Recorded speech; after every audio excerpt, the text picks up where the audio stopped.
Welcome back from lunch. Thanks everyone for being timely. To continue our project of modernizing our appraisal system, we're going to talk about the non-homestead property categories, particularly with, yesterday we had some questions for tax. I had a good conversation with Jill yesterday. About the intersection of the grand list categories and the non-homestead categories and how they might speak to each other. And so excited to hear from tax about their thoughts about how we can combine those conversations a little bit and other things. So however you two want to, works for me. Is there a second chair? There usually is. Somebody steal our chair? Let me take a look. So sorry about that. There's usually a second chair. I'm lefty, so I'll sit on this side. You're a lefty. Oh, you can just move. Oh no, his computer's there. He is coming back. Okay. We'll find another chair shortly.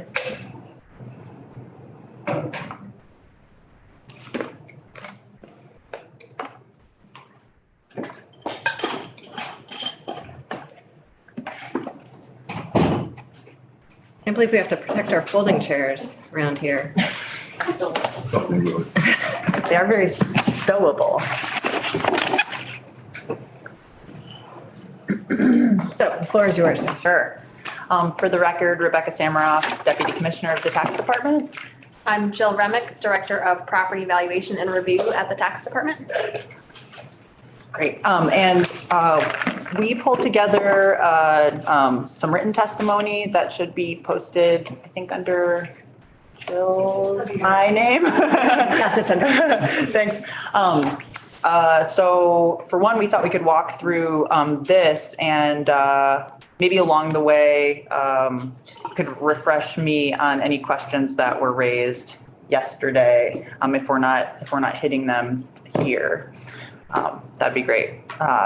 Okay, so if folks have that pulled up,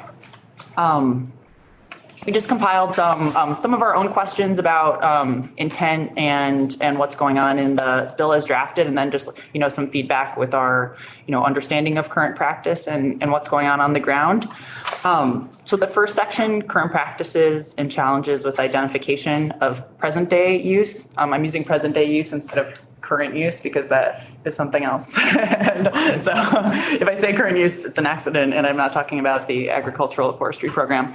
But I guess one of the big questions we have is that it's still unclear to us at the department how this new categorization would interact with the homestead, non-homestead designation, because what would be categorized as non-homestead in one year could be homestead in another year. And currently, like, our grand list categories are kind of, like one set of categorization, where the homestead, non-homestead designation is another, annual election that overlays those. So just like, the general format of having these grouped all under a non-homestead bucket,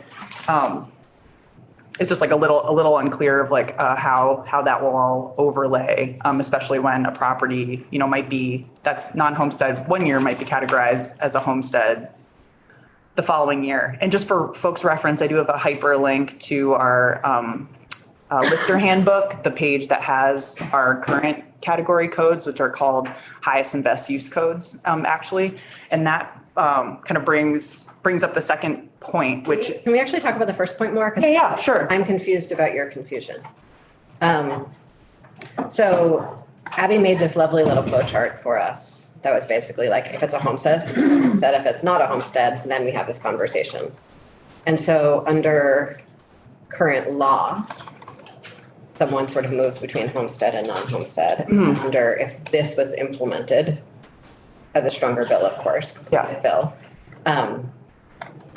why wouldn't that same sort of, if it's a homestead, and if it's not a homestead, then it would be in one of these other categories apply? So Currently, I imagine like there's only probably two places where the not homestead would even make sense in the not homestead category if it had once been a homestead. Like, I don't imagine something would move between homestead and commercial property all that often, for instance. Right. So like homestead isn't currently a category in the same way that, commercial or Yeah. commercial apartment is. And actually we see homesteads across a vast majority of the current categories. I think utility is the only bucket that we haven't seen a homestead declaration in. I'm not sure about industrial. There's 2 utility buckets and I'm not sure about industrial. And I guess I do have a friend who grew up in an airplane hangar, so Okay. So that's probably not in Vermont, but one. yes. Not that I'm disclosing tax information. No. And Jill, please hop in on this. But so right now it's like the bill seems to be codifying, or reworking some categories that exist, but only talking about them under the branch of non-homestead. So what about homesteads? What about categorizing homesteads? Will there be similar? Will we be saying that, homesteads can only be these certain categories and, no longer could someone claim like a homestead declaration if they live in a farm categorized space or, you know what I mean? Like right now, homestead definitely overlays with all the current categories except for the 3 I mentioned, 2 or 3 I mentioned. So it's almost like they're 2 separate styles of categorization that overlay on top of each other instead of having right now, current law.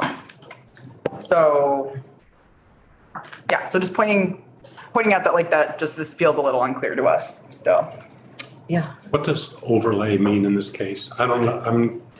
So I know, I have trouble describing it. we're conflating how properties categorize the way we're talking about it right now. So the categories are for categorization for us to analyze for the equalization study, so that statewide and town by town, we have these set categories and we're actually running ratios for each of those categories.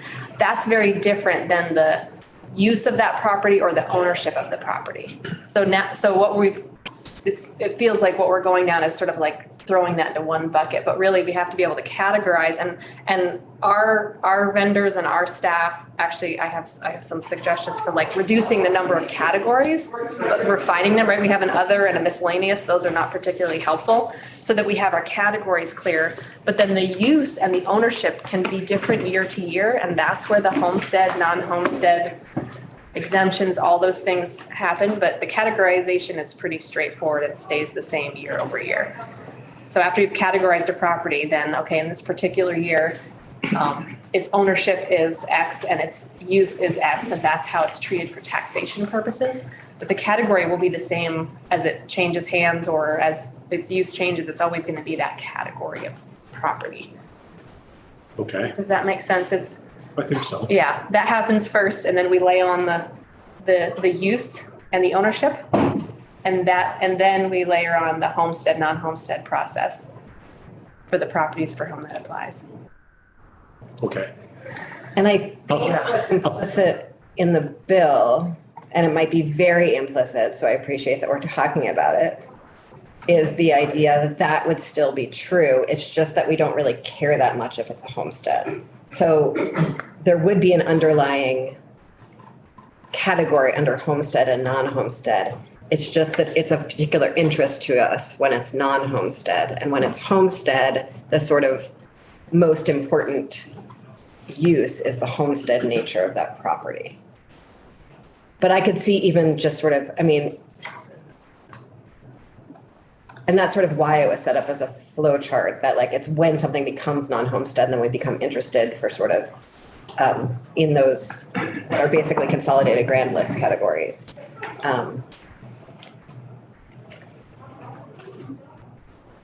But I see how that could be sort of built out more and say that it applies to all properties, and then you apply homestead, non-homestead, the same way you might apply current use. Great.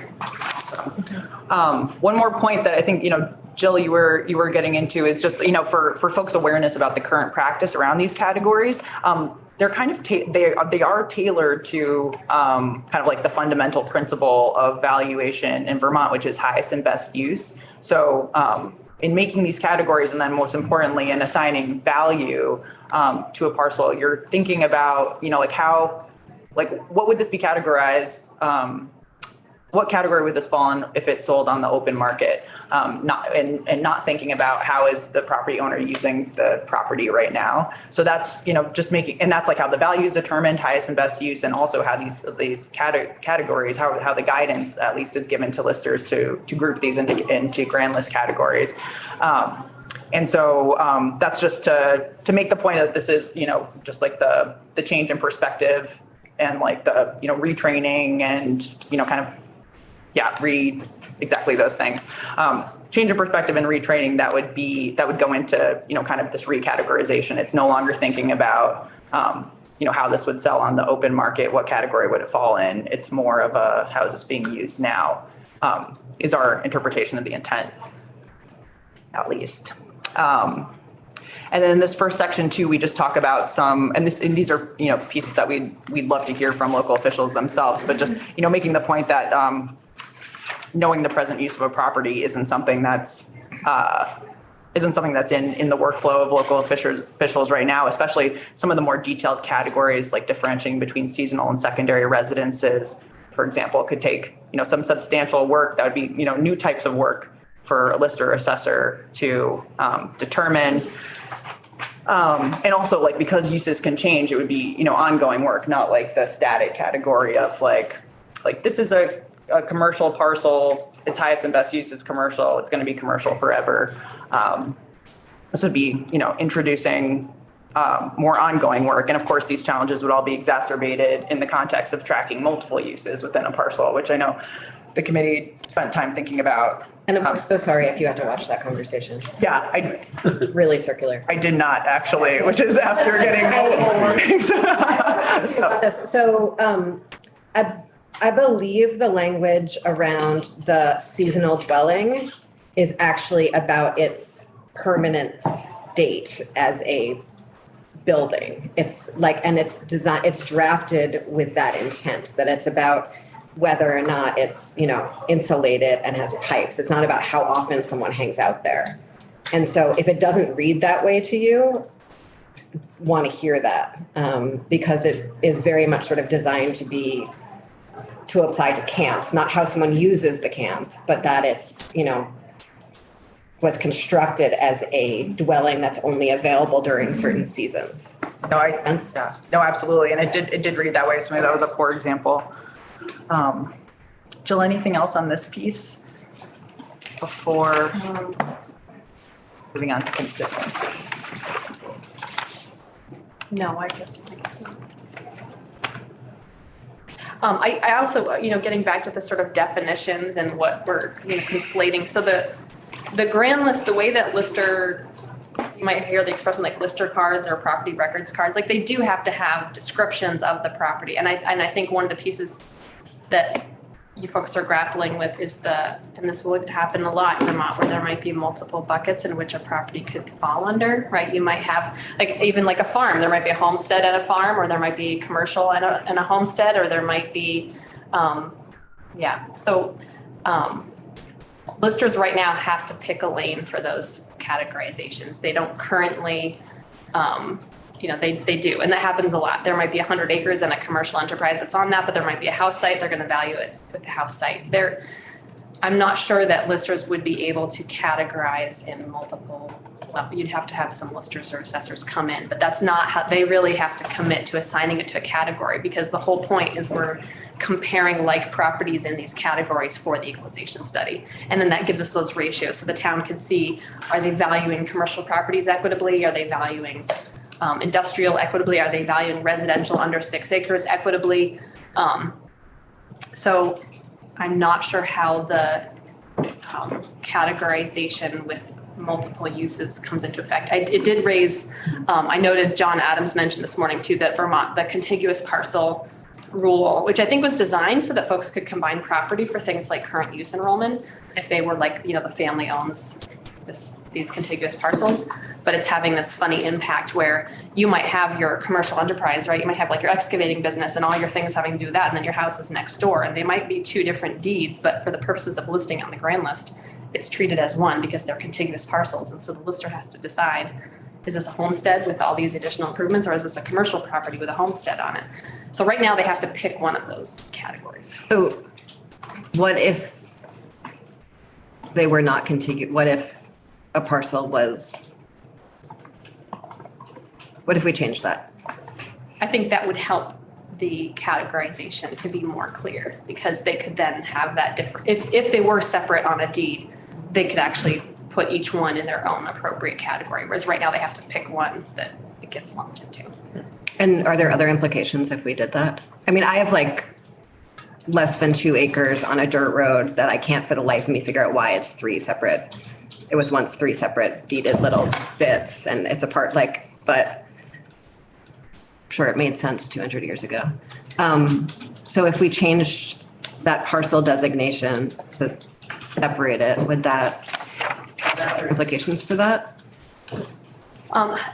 Yes, and maybe I'm going down the wrong road for this particular conversation, but when you're enrolling property in current use, for example, or if you have large swaths of land, you get that sort of bulk discount rate of how land is valued. So if you do like, if like I and my husband own this field, or like right now we get sort of that bulk rate of the combined acreage for our open land. So it would need to be maybe have certain treatments or in certain circumstances. But it could just be treated differently under current use even. We have lots of things we treat differently under current use. Right. Okay.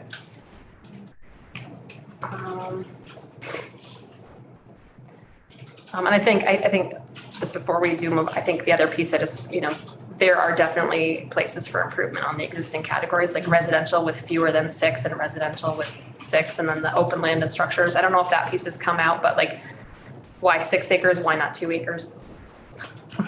At one point that was decided, and now it's kind of like, I think that also puts a lot of pieces into the same category, maybe unnecessarily.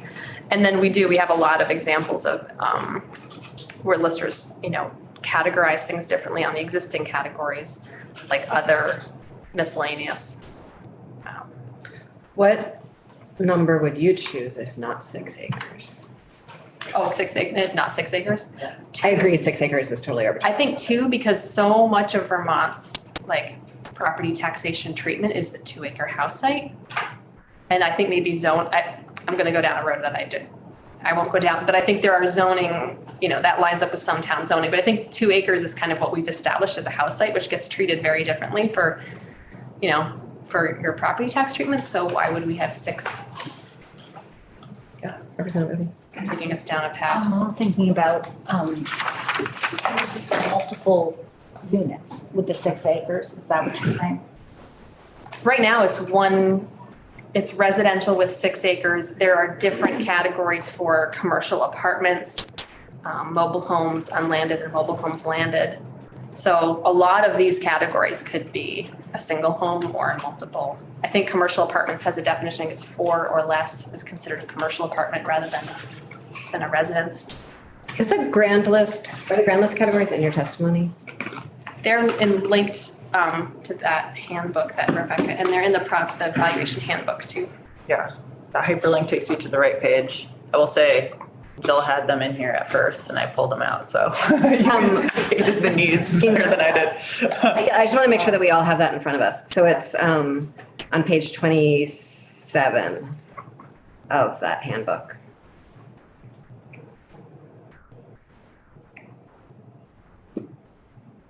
And again, to get back to sort of the categorization versus the use, listers also at the local level do have what they call ownership codes. So they do capture 4 different possible ownerships as well. So that might be another way to get at the categorization without adding too much complexity. So they have like, if it's owned and lived in by that person, or if it's owned by someone who lives in that town but lives somewhere else, if it's owned by someone in Vermont at a different town, and then out of state, and then a corporation, like they do. And how are those updated?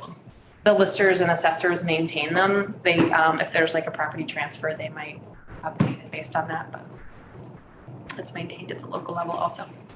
And do you ever cross-reference homestead, non-homestead with that? I think the listers do. So we receive the homestead declarations at the tax department, and then there's kind of a conversation between the local, if the local officials see something that they think someone should be declaring who's not, or vice versa. That's another sort of piece of data that we and the listers have to check that.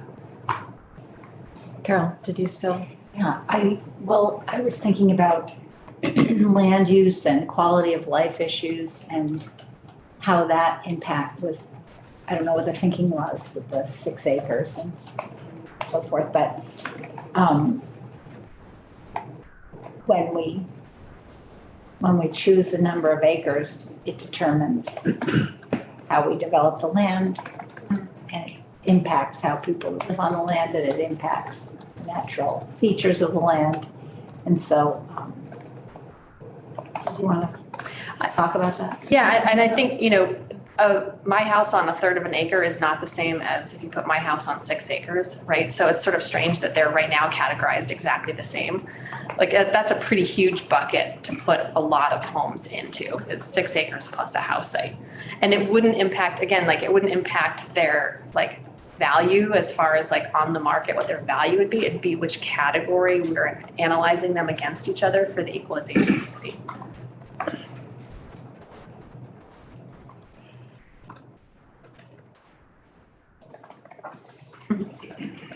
We can move on to the next section of our written testimony, which just addresses inconsistency across municipalities in the state today. So before we get to that then, Sure. okay, so these grand list categories Yeah. are similar to the categories that we have. There are more of them. We're going to modernize the grand list categories, other than the other being challenging, because adding any other category is challenging. And the 6 acres, where are other places you would imagine narrowing?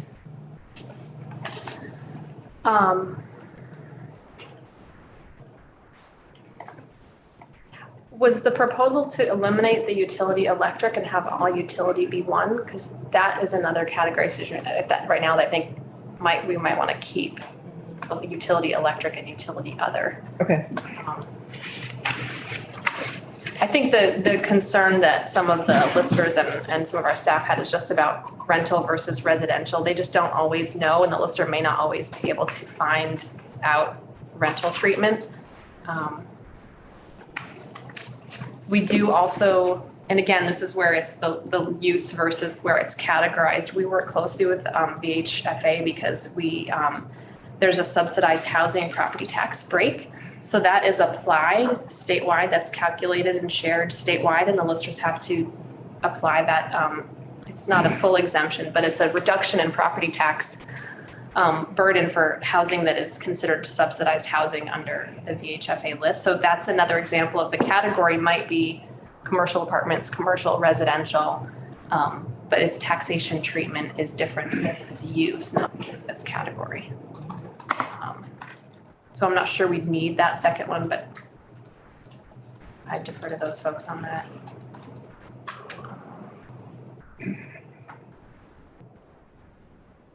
Yeah, and I think as you mentioned, seasonal versus secondary might be challenging for listers to be able to identify.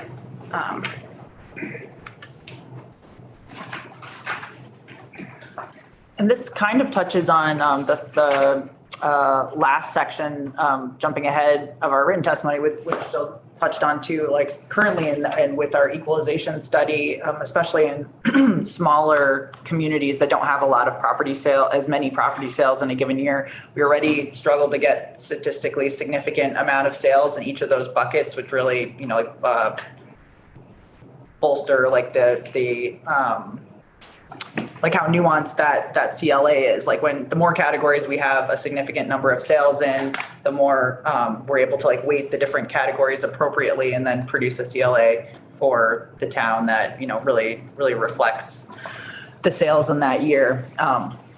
So some feedback from folks in Jill's shop was that, kind of smaller the better when it comes to the equalization, or, in terms of the number of categories, it's already poses a problem in some communities. How many we have.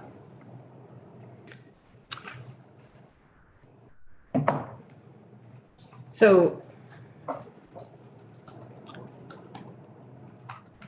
I hear that. And so this was, I think we were attempting to have less categories. But I'm not sure which of the coded categories on the grand list that you think could be combined with others. Yeah, I mean, it might be something that we That's could jumping ahead. to take back to, we hadn't considered if we get to redesign the categories, what would they be like particularly? Yeah, the sort of state's standards is like 5 categories. It's like Ah. residential, commercial, industrial, utility. There's like these big buckets. And then within that, they're certainly documented under like ownership and use and tax treatment differently. But we have more than usual in Vermont. We have more categories than usual. And we do run these analyses in the study every year. So there's definitely concern that like if we are asking listers to sort of recategorize the grand list with any more categories, especially I think the rental one would be really challenging for listers, that our data might not be as strong, that it might be better to have fewer categories, but better instruction on what those categories are, training and examples, and capture it that way rather than adding more categories themselves.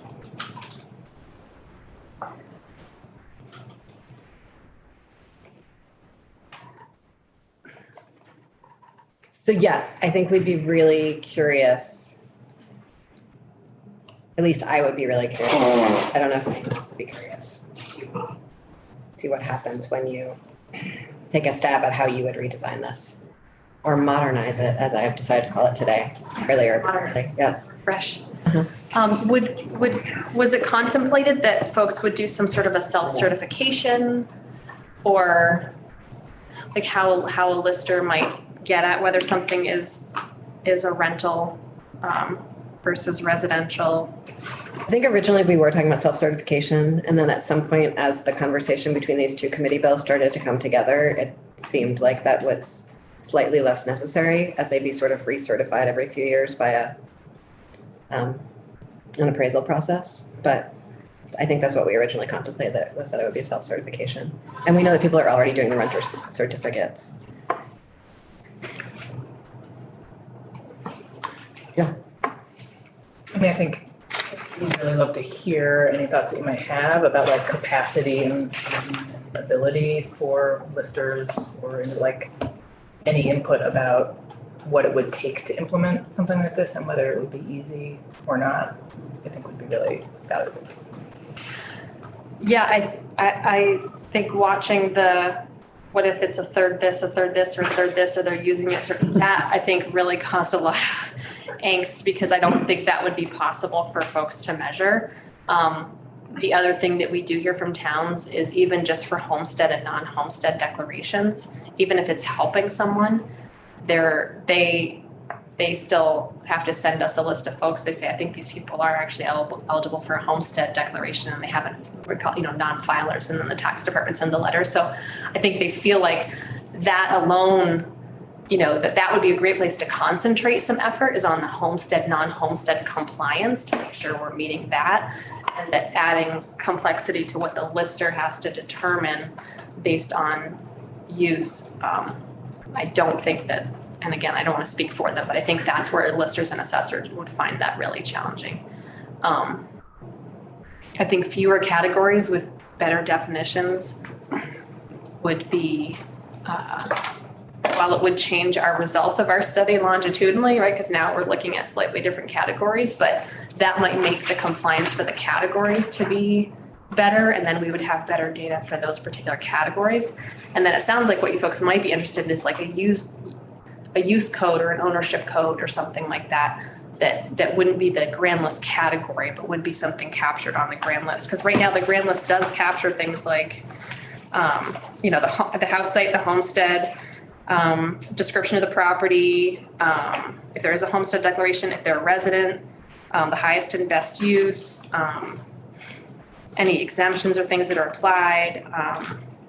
So they do capture a lot of that on the lister code. So it might be back to the sort of CAMA conversation. It might be, is there public data that we actually already have that we could pull out that would be useful and public information, rather than just asking the listers to.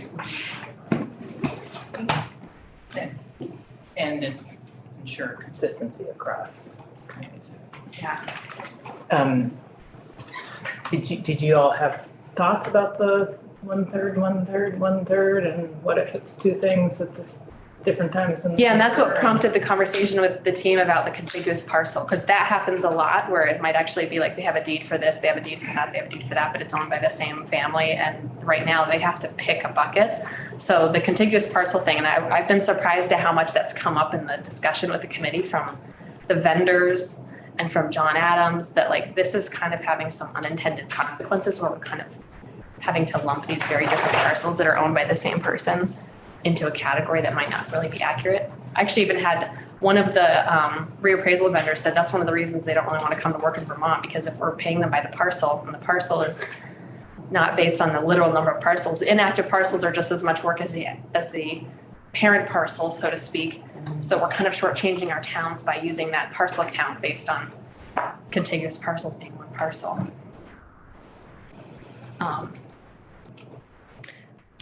Oh, so if we, that's actually also an interesting part about if we are gonna change. In the other bill, This was me yesterday. Nope, wait, wrong bill. if we're paying towns on a per parcel basis, we're shortchanging Yes. them.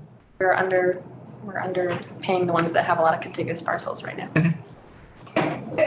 And just like your sense of whether we were getting tied up in knots about something that like does or doesn't matter, just sort of like gut check, how much do you think we should be worrying about like square footage being industrial and like, is that just? I don't think there's a capacity to do that level of detail right now. I mean, they do though, that like back to they have property record cards that very much sort of lay out.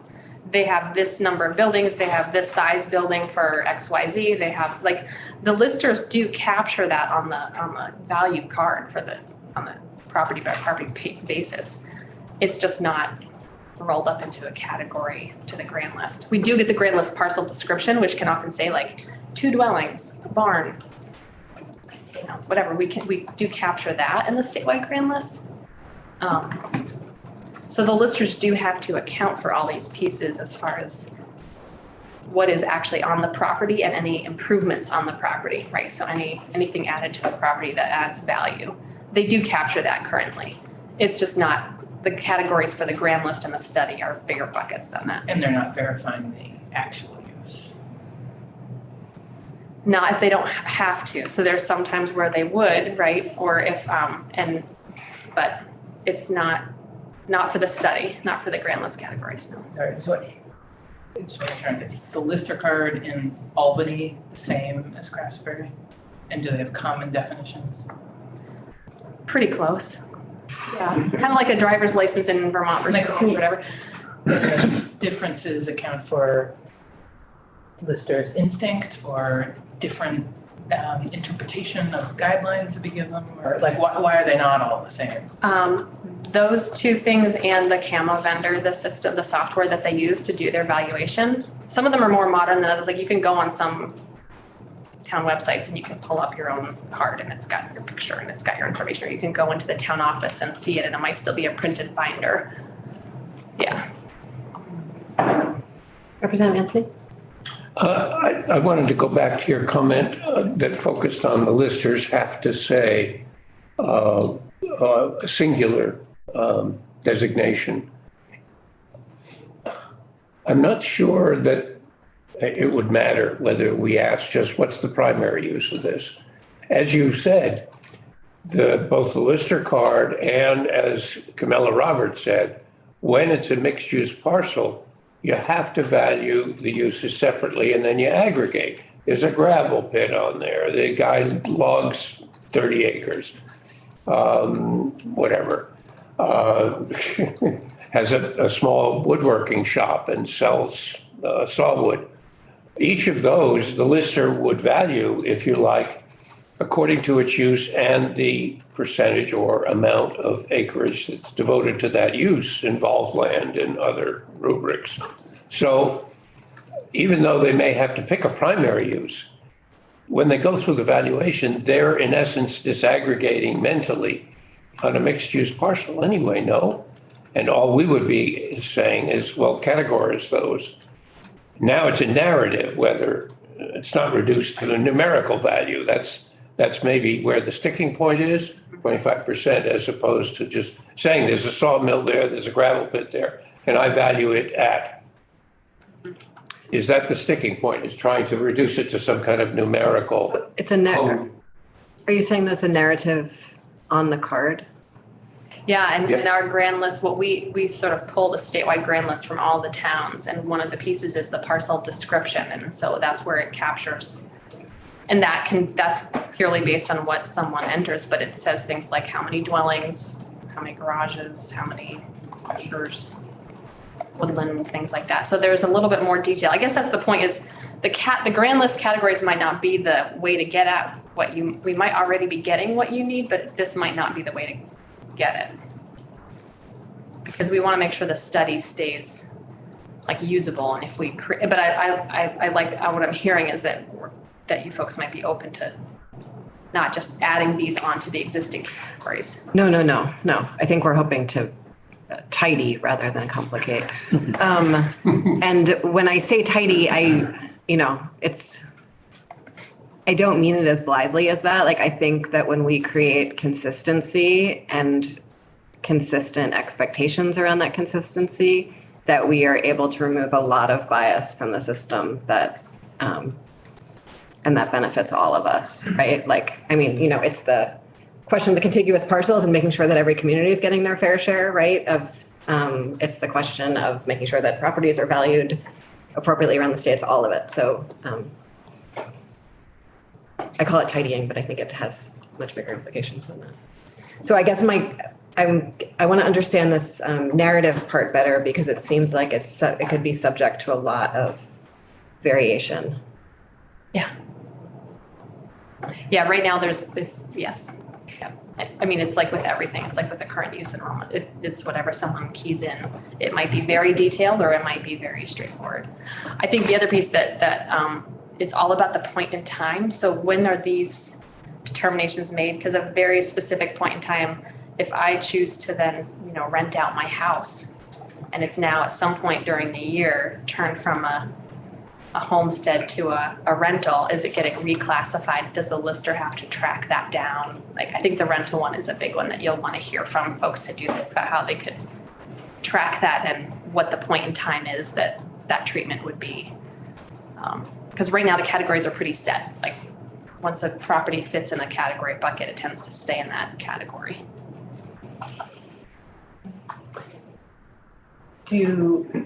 And maybe if we just head in a different direction as we move, but I'm curious what you all thought of the kind of supremacy ranking that we went through, and whether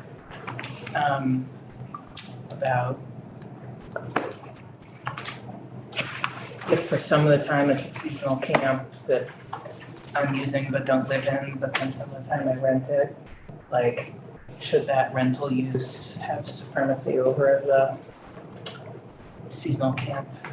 And I guess I wonder how that lines up with your highest best use standard. Yeah, they'd have to pick that. So at what point that happens, how would the lister know to change that categorization?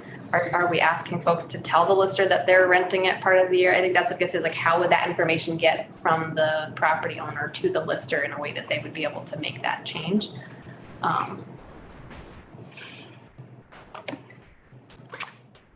You have a question about it? Does our supremacy right. order align with your highest and best use in any way, or are they totally different? I have to admit, at first I thought it was like dividing it up to 4 categories in the same parcel, but that's not what you folks are actually just sort of saying how to guide the lister in prioritizing which bucket to put them in. This was like, in the event that the same portion of the parcel is at different times in the year, different things, how do you decide which one category? Which is similar to the highest best use. And so I guess I'm wondering, are there standards around highest best use that are used consistently?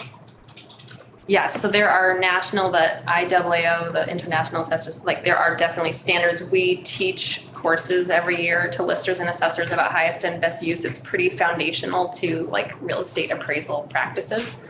And it's really about like, it's sort of the main factors of like, what can it reasonably expected to sell on an open market in an arm's length transaction at its highest and best use. So if there was like mixed use, a lister or assessor is gonna find out like, well, gosh, they do have a second apartment that's rentable on that property, so they could get some income from that. They can ask, especially in commercial situations, they can ask folks for information about like revenue and you can actually assess like a store on the income approach versus just a, you know, insurance cost valuation. There's like three sort of main tenets of where you come up with that highest value, that highest and best use, and then that value based on that.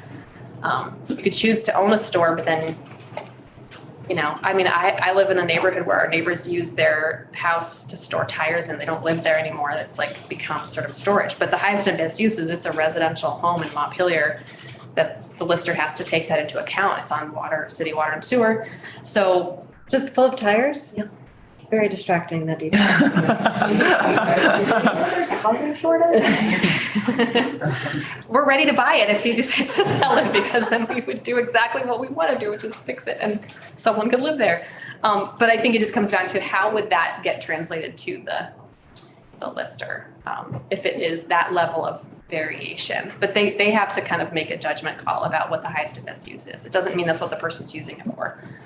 It seems like that probably gets at, well, the differentiation between like industrial, commercial, and like residential, but probably not some of the additional categories that we created around housing, where like affordable housing versus second home versus like deer camp.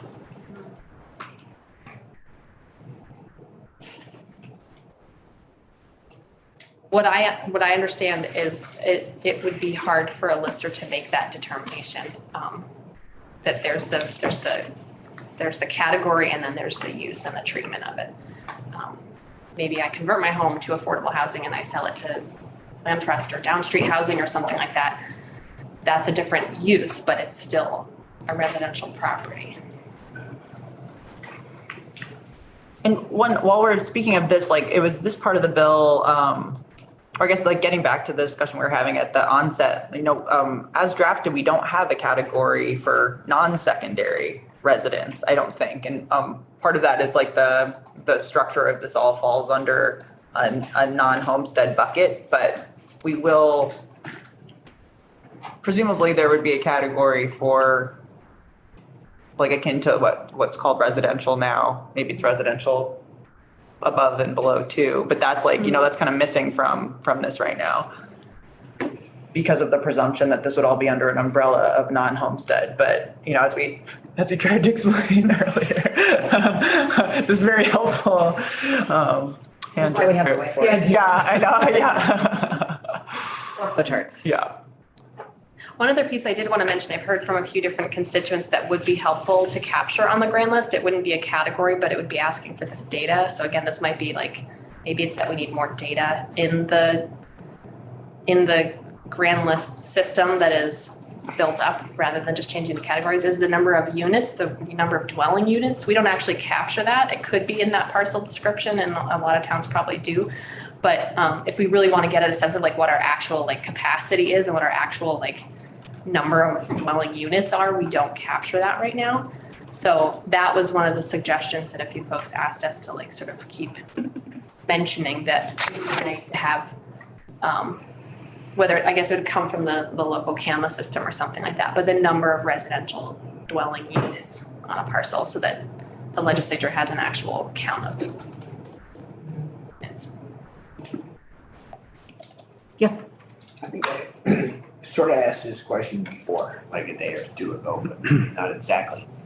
It occurs to me, if I put in for income sensitivity and I rent part of my house, I have to declare how much of it I rent for how long during the year.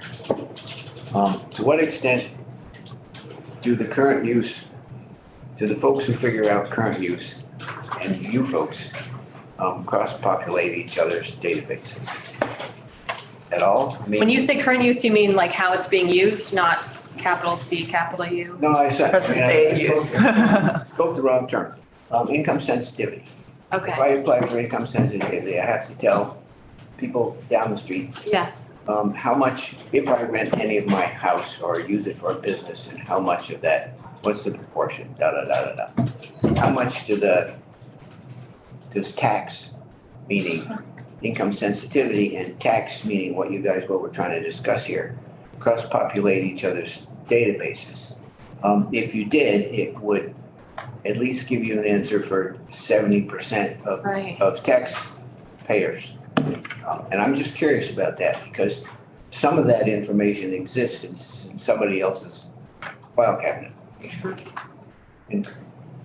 I think that's considered taxpayer Gotcha. so I think the listers and assessors, the folks that, like the clerks, whoever is processing the property tax bills applies that credit that they get from us, but they may not know the Okay, whole story of where that credit Well, came They don't, right? it's maybe a rabbit hole, but it maybe it's useful if there's something could be done to figure that out. But anyway, that's my question for now, and you've answered. Thank you.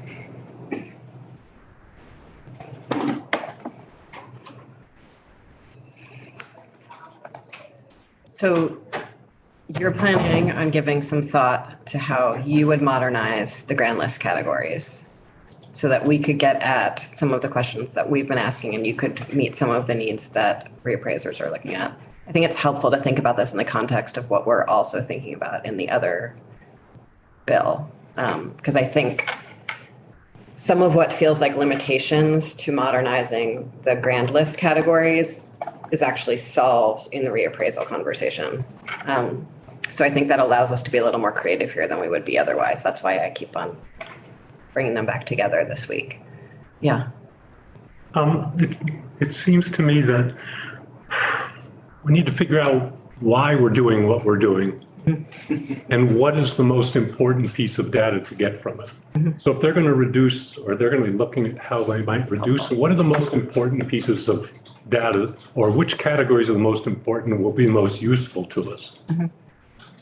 And then that'll give them something to work with, or us something to work with as to narrowing down the categories. Do we really have to know the difference between a deer camp and a seasonal dwelling? Do we, or is it enough to just say it's lump it into one category or something like that? Because we can get carried away trying to discriminate between all these categories. But we need to know the real purpose for why we're doing this. Yeah. I think as we've tried to get to simplicity, like hearing a little bit more from you all about what folks are already doing and how we can build on those, that's giving me hope that there's a way through all of this. Like, let's not reinvent the wheel, but maybe make modest tweaks to what we're already doing and ensure greater consistency in that. And that's giving me hope. Yeah, and then figure out ways maybe for the grand list to actually be relevant to the homestead, non-homestead, in a way that it's not directly right now. I think one big part of this is, the conversation around land value tax that we heard about, and I know as part of the administration's proposed request this year. None of that is possible without greater discernment in taxation categories, right? At the municipal level. And then there's there's questions about homestead versus non-homestead in the context of the education tax. And so in order to sort of take the next step with any of those conversations, I think we need to have those two to have the grand list categories sort of match up with our property tax system a little bit better. In the interest of not spinning our wheels forever as a great big table full of people, I'm interested in sitting down with Abby and Jill and diving much deeper into just coming back to the committee with a new draft that brings these things together. Would anyone else like to just join me on that little working project? Okay, great. Thanks. Okay. Yes. I have one contribution, I think, in answer to my colleague from Colchester. One of the things Jill revealed, and I thought this was true, but she confirmed it, there's no consolidated count of dwelling units in the state. So that if nothing else, one of our categories ought to focus on spaces that are suitable for permanent residency, whether they're used that way or not today is another matter. And I would have thought that Lister card probably would do that, but you'd take years going through all the Lister cards for all the 248 towns. So it would be neat to know that, given that we're very curious about what structures are underused for homes these days and all the discussion about that. So are you saying that in a rewrite, it would be important to you that that discernment be available? Yeah. Okay, great. And whether the one category or only one, or it's lumped in with a category, it would still then be revealed for the rest of us to know. I would be curious to know whether those spaces, as you call them, are move-in ready or rehabable. And it'd be interesting to know, but I bet you we could come up with a whole different system for splitting these out too. Not to make it more complicated. Well, the language we've got is not bad. It says, are they equipped for year-round habitation? Yeah, that's- Essentially. That's They have all the habitable features that's good. that we expect, the Department of Health expects. No, Okay. it doesn't, but no. Okay, so anything else that you two want to add before we? I'd encourage people to look at this if you have the time. Tried to, compile as much feedback from our district advisors and stakeholders and folks around the department into this. And also, we have a lot of questions about what the, folks with boots on the ground would say. And I think that I've heard that that's the committee's intention, but just really encourage that, our DAs certainly have a lot of communication with listers and assessors, but I think that's an important constituency here that, we would love to hear from too, as we, and consider these things. Absolutely. I think we want to get close enough to have something for people to react to that's clear. And we definitely don't have something clear enough to react to at this point. So we have asked you to react to it. And Jill, I didn't mean to steal the mic there. No, exactly. Okay. Is there more in these 3 pages that you want to take us through that you haven't taken us through? I think that we, Jill, I'm not sure if there's a piece on the CAMA systems that feels important to flag. Yeah, I think again, thank you, that gets to, the grand list categories are for one purpose, but if we're trying to get at data per parcel, that information might exist at the local level at the CAMA system, and maybe it's a matter of properly categorizing them and then having a requirement that data is pulled up to us. So if you did the housing, the dwelling units, for example, but that would have to be information that is part of what is uploaded to the Statewide Education Grand List. It doesn't require creating a new category. But right now, the software vendors would need to change the category codes. And then just another plug for the study, right? That the more we sort of subdivide the categories, and I think we've chewed this over enough that we're not necessarily just adding more categories, that gives us smaller and smaller sets of data because our data is already really tiny in size already, and that we really don't want to make things like the CLA or the COD or the ratio studies more volatile for smaller towns. So the more we break up parcels into more categories, then the end size is for that calculation. So the more we can make it clear and consistent, then the better data we would have. Yeah.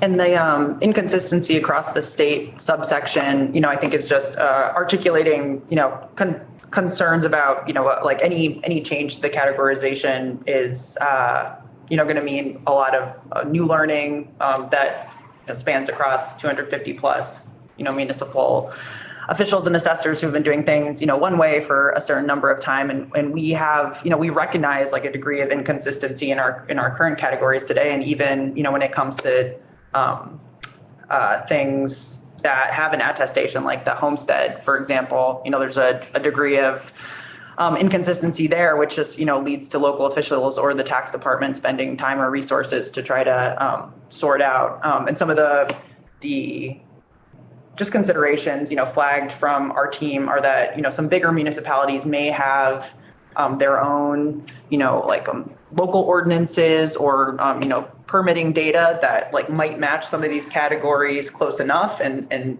communities like that might just use those to like kind of like plug and play for new categorization requirements, whereas like a smaller community may just be doing this all from scratch if there are new categories they're considering, like the rental housing, affordable housing, and just like how that, it's kind of an open question for us, like how can we support consistency in a transition like this, especially when different sized towns might be pulling from different resources. Bless you. Okay, Something to consider. thank you. Thanks. Thank you.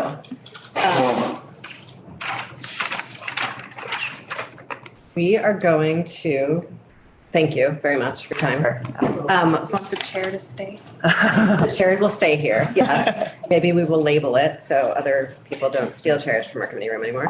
Flip Bill's chair. Thank you. So we have a bunch of new bills on the wall. Sorcia's been trying to line people up to come in and do a walkthrough with us.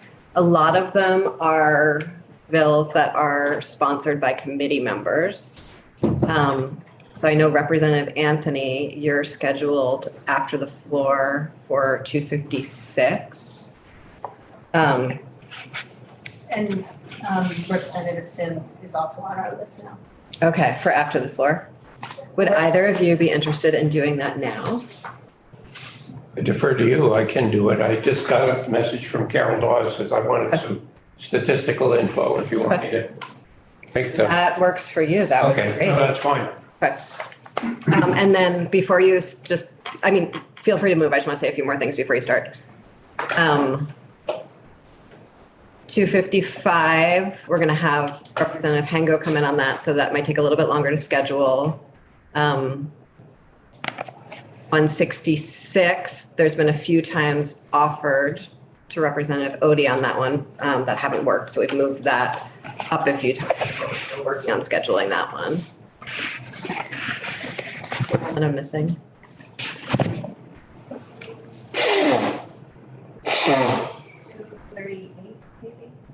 And 238 is scheduled with Representative Mulvaney. On Friday. On Friday, Yeah. great, okay.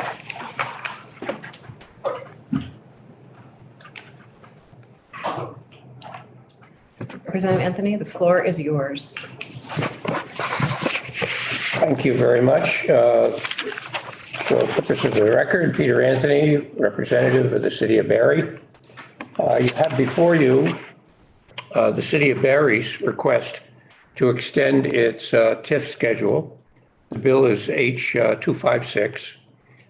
And I just want to remind you, it's very similar, as is the explanation, but I have some numbers to go behind it, to the presentation you heard from Representative Christie of Hartford. And their problems are similar. But first, the overlay. What we're asking is a 2-year extension. No change in the boundaries. You probably know that that's a commitment at the front end. Here's the district we want to use as our investment, if you will, pool. And there's no change in that. We were originally approved for $6.8 million. We have encumbered and committed projects for about a third, 2.2 million. And what's left on the table, if you will, is not insignificant, $4 million. And I can read some of Clerk Dawes' narrative. It parallels stories that you've already heard. The pandemic has left private development literally at almost a stall. We have a consultant, Stephanie Clark of White and Burke, who is counseling us and helping to design and identify projects. The likely subjects to which we could address at least part, if not all, of the remaining $4 million are internal to the current boundaries. There's no change in the boundary.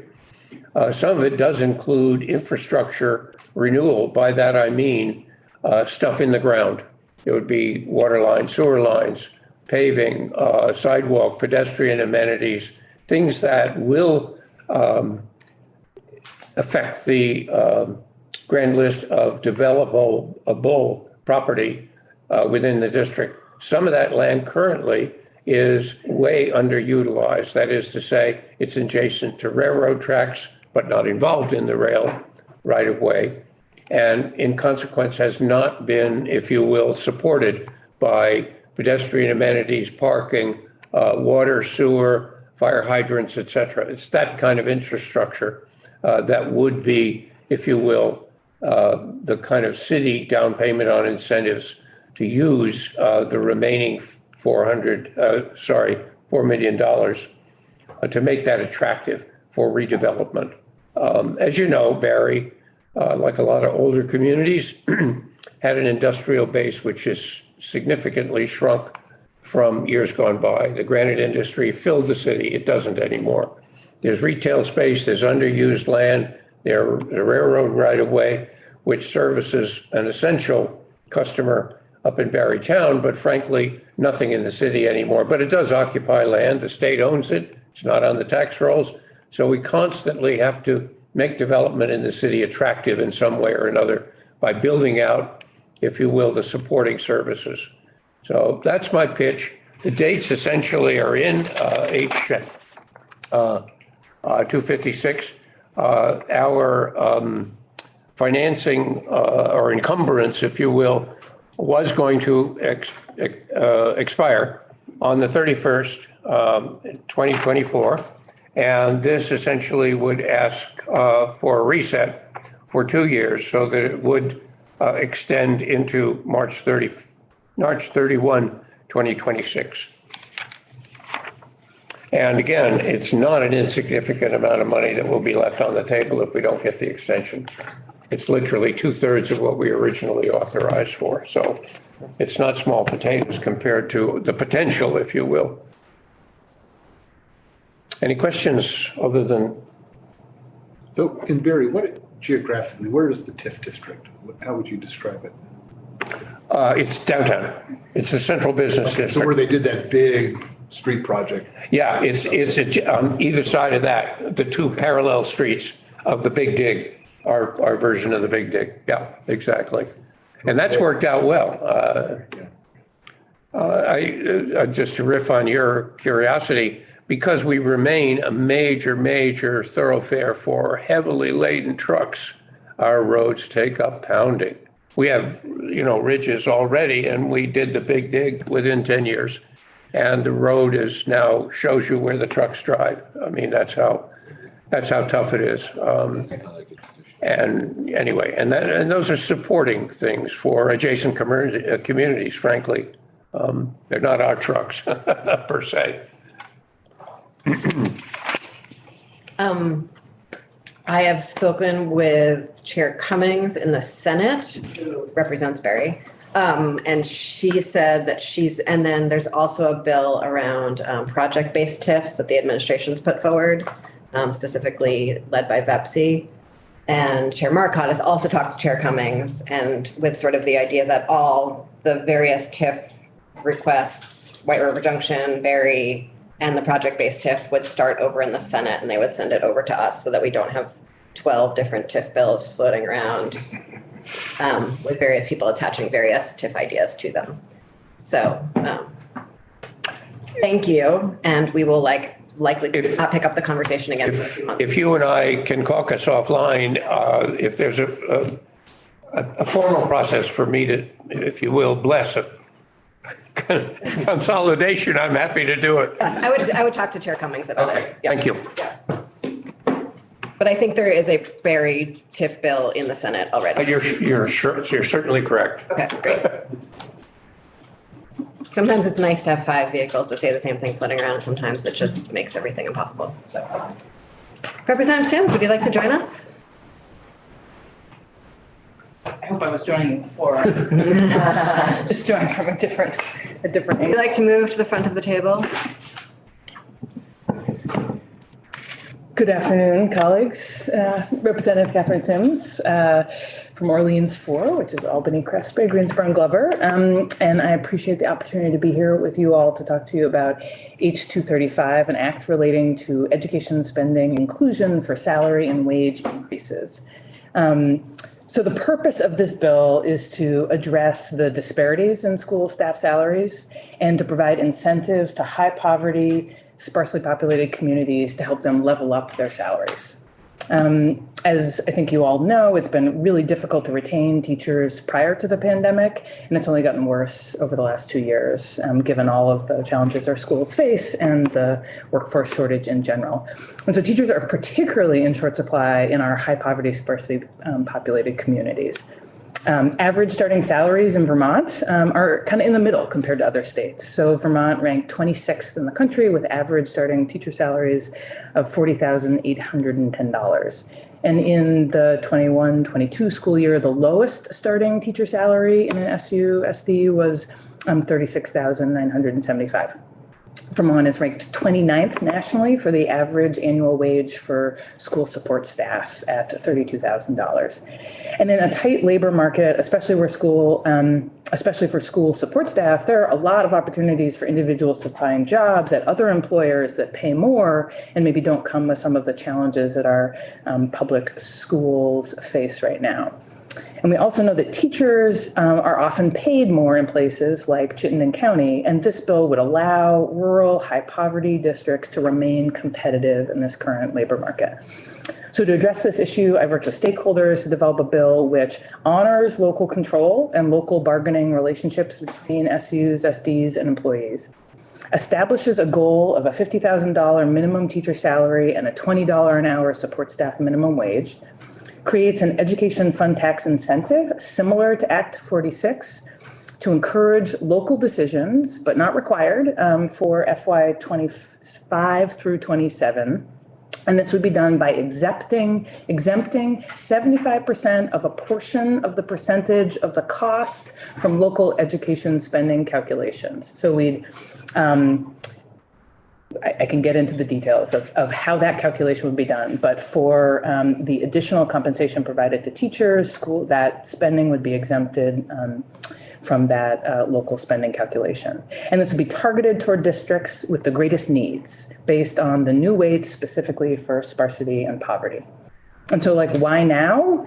One might argue that we've already making a lot of changes to education spending. And I think, the intent here is to say, as we move to new weights, many of these communities will see increased tax capacity. And this bill provides an incentive to those communities to use some of that taxing capacity to address low salaries so that they can remain competitive in attracting the educators we need to ensure that all kids have equal access to educational opportunity.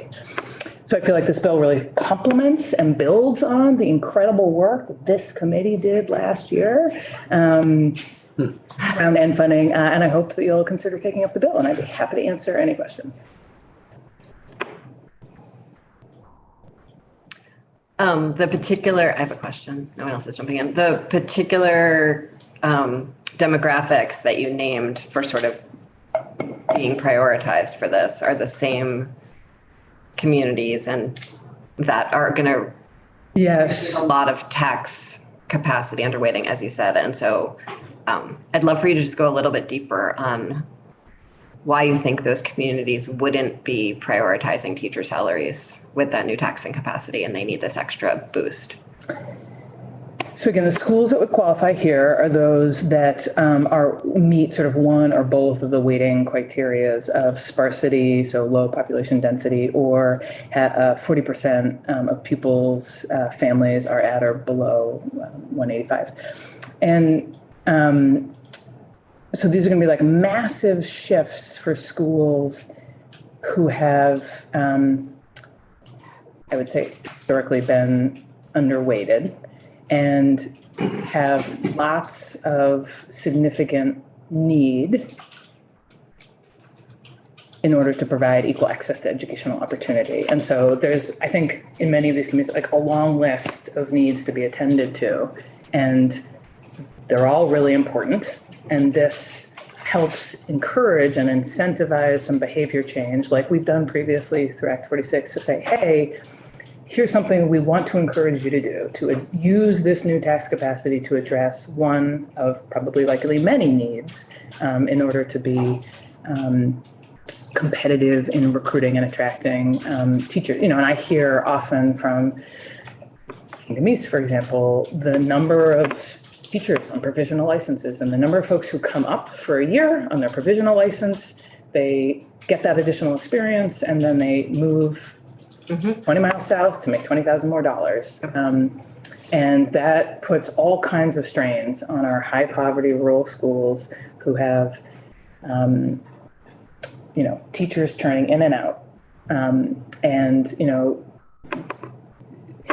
I think this helps a school board make the case to voters that now is the time during this 3-year transition period to take, in some cases, a pretty big jump in order to remain competitive in this environment. And it helps the school board, we're not fully covering that cost, but it's an additional incentive that school districts can say to their community, now is the time for us to do this thing that maybe we know we've needed to do for a long time, but there's an extra incentive to make that choice now.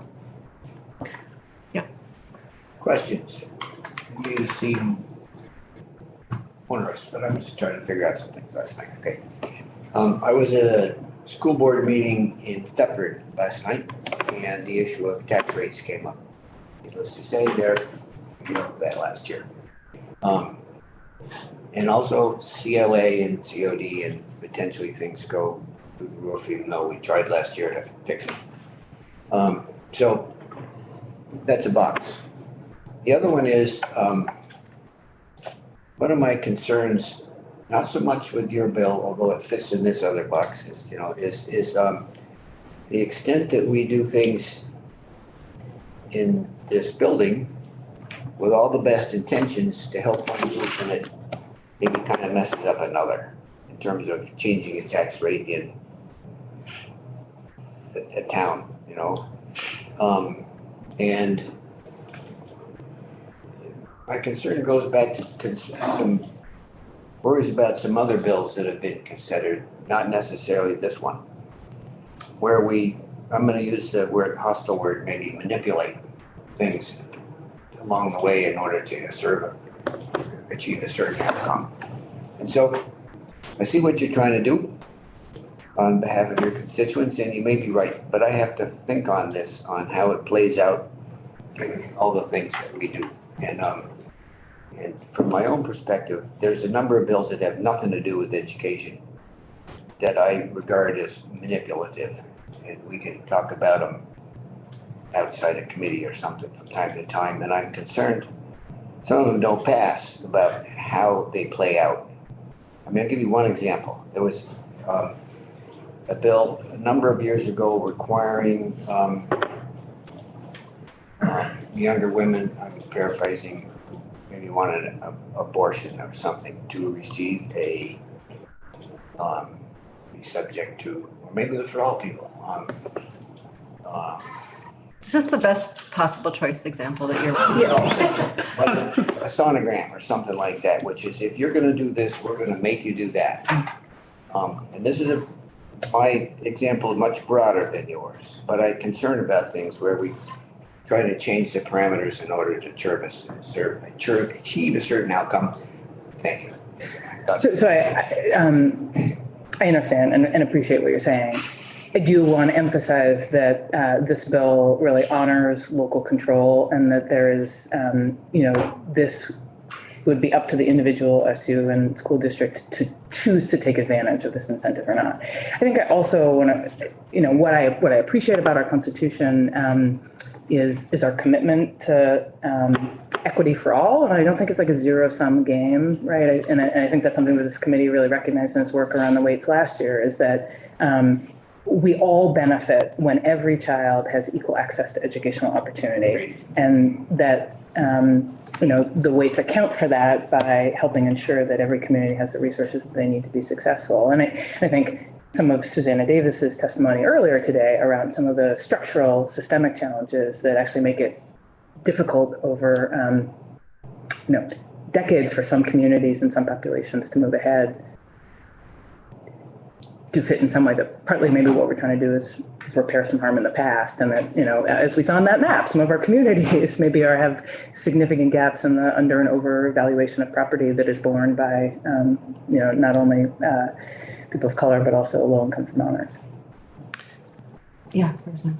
I just want to offer sort of a observation, that is in some of the towns that I represent, as their economic vibrancy has faded over the past 20 years. There's also been a generation of people who grew up in those towns who were the teachers in those towns who have since retired. And so we do have this churn now of folks who come in, teach, or live somewhere else but don't stay because of that issue around vibrancy. And that has, and I think in one school in particular, if it weren't been for the fact that the principal has been there now for well over 10 years, I think we'd have a very different situation in that school. And so I appreciate what you're trying to get at here. Yeah, and just one piece of data that I thought was really interesting is that 50% of new teachers leave the profession after 5 years right now. And so the more that we can do to help make educating kids and working in schools in every corner of our state attractive, I think we all benefit from that. Representative Moody. I'm trying to listen and figure this out at the same time. So this is only going to be an incentive for 2 years, between 2025 and 2027, they're supposed. I think 3 years, 25, 26, 27. Okay.